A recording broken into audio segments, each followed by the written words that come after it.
இப்ப இது இன்னொரு விஷயமும் இதுல பார்க்க வேண்டியது ஒன்று. ஒரு விஷயம் வேணும், ஒரு சிறப்பான விஷயம் என்னன்னு பாத்தீங்கன்னா வந்து இது கூட்டத்தொடரை வந்து லைவா காட்டினது. இது வரைக்கும் லைவா யாரும் பார்க்கல. ஒரு சினிமா பாக்குற மாதிரி மக்கள் அதிகம் வந்து உட்கார்ந்து பார்க்க ஆரம்பிச்சாங்க.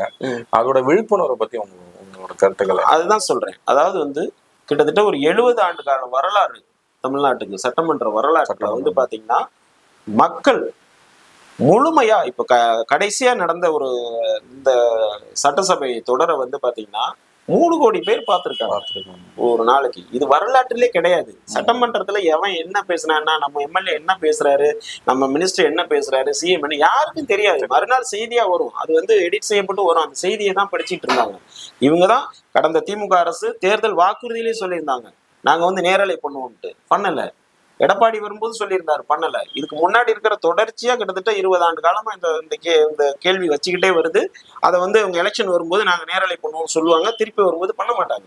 மிக துணிச்சலாக இந்த முறைதான் வந்து அதை நேரடியா தொடர் நேரலை பண்ணி மக்கள் வந்து நேரா பாருங்க, உங்க தொகுதியில நீங்க ஓட்டு போட்ட எம்எல்ஏ உங்களுக்காக என்ன பேசுறாருன்னு பாருங்க, என்ன கோரிக்கை வைக்கிறாருன்னு பாருங்க, முதல்வர் உங்களுக்காக என்ன பேசுறாரு பாருங்க, எதிர்கட்சி தலைவர் எந்த மாதிரி செயல்படுறாருன்னு பாருங்கன்னு மொத்தத்தையும் வெளிச்சம் போட்டு காட்டினது இதுதான் ஒரு புரட்சின்னு சொல்றது. இப்ப இந்த எலெக்ஷனை வந்து ஏன் ஒரு புரட்சிக்கு நம்ம ஒப்பிடுறோம்னா, இது நிறைய விஷயங்கள், ஏன்னா நம்ம ஏற்கனவே சொன்ன மாதிரி சாதி, மதம், இனம், மொழி அத்தனையும் கடந்து வந்திருக்கு. இங்க எதுவுமே கிடையாது. எந்த எம்எல்ஏ எந்த கட்சி யாருக்கும் தெரியாது. இப்போ போன எலெக்ஷன்லாம் நீங்க ஈஸியா கண்டுபிடிச்சிடலாம், இந்த எலெக்ஷன்ல உங்களால கண்டுபிடிக்க முடியாது. அப்ப இது ஒரு பெரிய மாநில புரட்சி. இப்ப தமிழகத்துக்கு வந்து பாத்தீங்கன்னா டிவிகே வந்து, நான் டிவிக்காக பேசுறேன் அப்படிங்கிறது நான் சொல்லல, டிவிகேன்ற அந்த ஒரு கட்சி, விஜய்ன்றவர் வந்து பாத்தீங்கன்னா அவர் பண்ணிருக்கிற ஒரு புரட்சி வந்து மிகப்பெரியது. இன்னொரு 20-25 ஆண்டு காலத்துக்கு இது வந்து எடுத்துட்டு அடுத்த கட்டத்துக்கு கொண்டு போய் வேற வழியில அடுத்த ஆட்சி வந்தாலும் லைவ் மக்கள் எதிர்பார்ப்பாங்க அப்படிங்கிற. அதுதான் சொல்றேன். நீங்க எதையெல்லாம் நீங்க தடுத்து வைத்திருந்தீர்களோ, எதையெல்லாம் செய்ய முடியாதுன்னு மக்களுக்கு விரோதமா நீங்க வச்சிருந்தீங்களோ அத்தனை தடுப்புகளையும் இன்னைக்கு உடைச்சி ஓபன் பண்ணி விட்டுருக்காங்க. எல்லாம் ஃப்ரீ. எந்த கோயிலுக்குள்ள எல்லாம் போக முடியாதுன்னு சீல் பச்சானோ தாசில்தார். அது ஒரு ரெண்டு பேருக்குள்ள ஒரு இன குரூப்புக்குள்ள ஒரு தகராறு வச்சுன்னா உடனே அந்த கோயிலை பூட்டி சாவியை தாசில்தார் வச்சுட்டு போயிடுவாரு. இன்னைக்கு அந்த நிலை கிடையாது. கோவில் என்பது வழிபாட்டுக்கு. எனக்கு உனக்குன்னு பண்ணக்கூடாது, கூட்டக்கூடாது, எல்லாம் செய்யணும். இது மாதிரி இது பழங்காலமா வந்து ஒரு பழமைவாதித்தனமா வந்து இவங்க மக்களை ஏமாத்திக்கிட்டு இந்த 2 திராவிட கட்சிகளையும் அடிச்சு உடைச்சு விரட்டி விட்டுருக்காருன்னு தான் நான் சொல்ல முடியும். அதனோட வெளிப்பாடு தான் இன்னைக்கு மக்கள் நீங்க கொண்டாடக்கூடிய ஒரு விஷயம். உண்மையா சொல்ல போனோம்னா மக்களே எதிர்பார்க்கல இந்த மாதிரி ஒரு நீட்டா ஒரு டிரான்ஸ்பரன்சியா அவங்க இருப்பாங்க அப்படின்னு எதிர்பார்க்கல. ஏன்னா அந்த மாதிரி ஒரு நேரலையில தான் வந்து பாத்தீங்கன்னா ரொம்ப அழகான ஒரு 2 ஸ்பீச் நம்மளால பார்க்க முடியுது. பாமக மேடம் வந்து பேசினாங்க, பாமக கட்சி தலைவர் சௌமியா மேடம் வந்து அழகா பேசியிருந்தாங்க. 2-3 விஷயம் கோரிக்கை வைக்கிறதாகட்டும் அதை பார்க்க முடிஞ்சது. ஈவன் நம்ம வந்து பிரேமலதா மேடம் பேசினதும் பாத்தீங்கன்னா ரொம்ப விளக்கமா பேசியிருந்தாங்க. நிறைய விஷயம் டிஸ்கஷனா இருந்தது. இதெல்லாம் வந்து ரொம்பவே சூப்பரா இருந்தது, பார்க்கவும் புதுசாகவும் இருந்தது. இன்னும் பாத்தீங்கன்னா சோசியல் மீடியால சில ட்ரெண்டிங்லாம் நடந்துட்டு இருந்தது.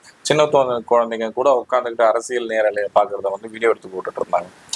இதுல இன்னொன்னு முக்கியமா கவனிக்கணும். பொதுவா அந்த சட்டமன்றத்துல எல்லாம் பாத்தீங்கன்னா இதுக்கு முன்னாடி நிறைய நம்ம படிச்சிருக்கோம், நிறைய ஸ்டேஜ்ல எல்லாம் தலைவர்கள் பேசினதையும் கூட கேட்டிருக்கோம்.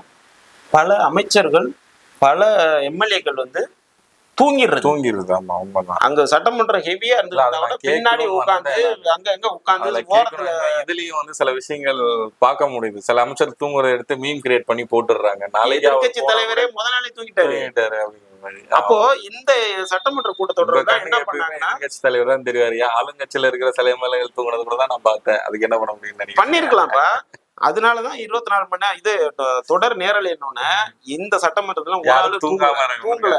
ஏன்னா தெரிஞ்சுட்டாங்க லைவ்ல போதுன்னு எல்லாம் ஆக்டிவா நிமிர்ந்தே உட்கார்ந்தாங்க. 3 மணி நேரம் இருந்தா கூட அப்படியே ஸ்டிப்பா உட்கார்ந்துருந்தாங்க எல்லாரும். அப்ப இந்த சாதனை எல்லாம் பெருசா பண்ணிருக்குல்ல.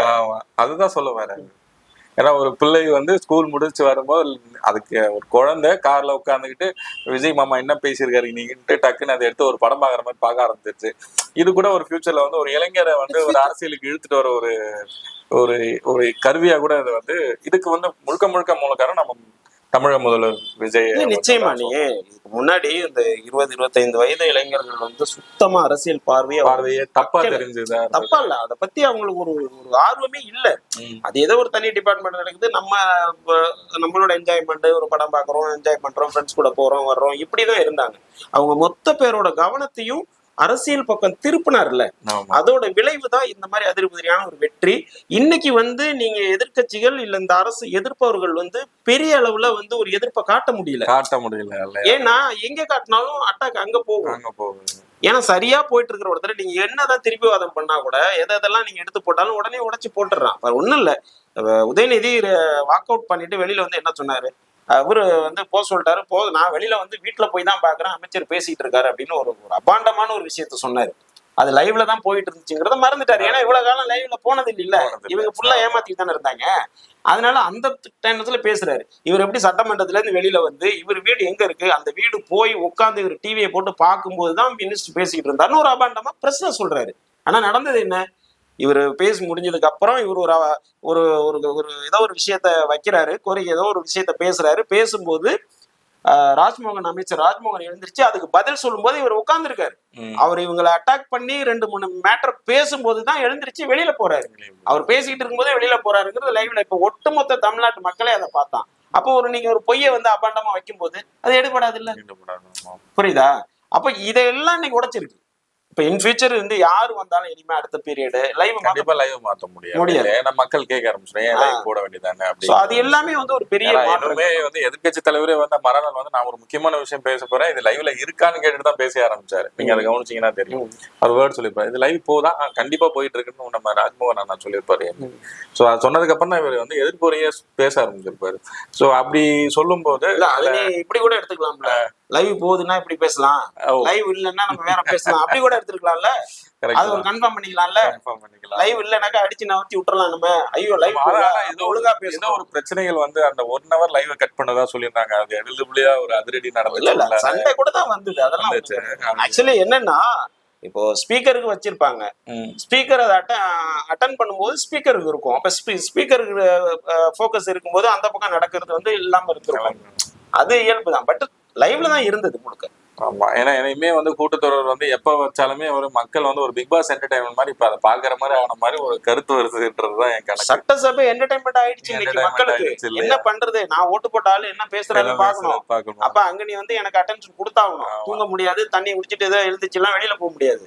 முன்னாடி சில நேரம் சட்டசபை நடக்கும்போது பாதி சீட் எம்டியா இருக்கும். ஆமா, இன்னைக்கு அப்படி இல்லையே. யாரும் லீவ், ஏன்னா லீவ் போடுவாங்க. இன்னைக்கு நம்ம அமைச்சர் வரல, பேசலன்னு ஏன் பேசலன்னு மக்கள் சாதாரணமாவே ஒரு குரலை எழுப்புவாங்கல்ல, சொல்லுங்க. அதே மாதிரி இன்னொன்னு, நம்ம தமிழக முதல்வர் விஜயை வந்து விஜய் அண்ணாவை பாத்தீங்கன்னா இனிமே சினிமால பார்க்க முடியாத ஒரு இயக்கம். அது சரி, இப்படியாவது நம்ம அண்ணனை பார்க்கலாம், நம்ம அண்ணன் பேச மாட்டாரா அப்படின்னு இயக்கத்திலே எல்லாரும் உட்காந்து பார்க்க ஆரம்பிச்சிடுறாங்க. தோணுது.